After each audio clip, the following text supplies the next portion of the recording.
ఒక important tip అయితే చెప్తాను. చెస్ట్ లూజ్‌కి ఆర్మ్ లూజ్ ఎలా మ్యాచ్ చేయాలో చెప్తాను. షోల్డర్ దగ్గర మీరు ఎంతైతే ఖర్చు కావాలో అంతే పెట్టండి. మళ్ళీ ఎక్కువ పెట్టుకొని తక్కువ కుట్టకండి.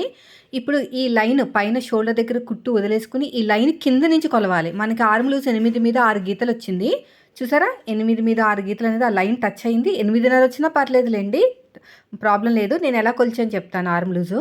ఇలాగా బ్లౌజ్‌ని ఉల్టా తిప్పేసుకోండి. బ్యాక్ పార్ట్ నుంచి మాత్రమే తీసుకోవాలండి. ఆర్మ్ లూజ్ అనేది ఫ్రంట్ పార్ట్ నుంచి కాదు. పైన షోల్డర్ కుట్టు దగ్గర నుంచి సైడ్ జాయింట్ ఫస్ట్ కుట్టు వరకు ఎంతొచ్చిందో చూడండి. ఇలా పట్టేసుకొని 8 మీద 6 గీతలు కొంచెం సాగదీస్తే. సో, నాకంతే వచ్చింది గదా! ఇదిగో మళ్ళీ చూపిస్తాను. లైన్ కింద నుంచి కొలవాలండి. పైన షోల్డర్ దగ్గర ఖర్చు వదిలేసుకొని. చూసారా? మ్యాచ్ అయింది. నెక్స్ట్ లైన్ పైనుంచి కొలిస్తే ఎంతొస్తదో చూపిస్తాను చూడండి. ఈ లైన్ ఉంది కదా! దీని పైనుంచి కొలిస్తే నాకెంతొచ్చిందంటే 8 మీద 3 గీతల దాకా వచ్చింది. 8:15.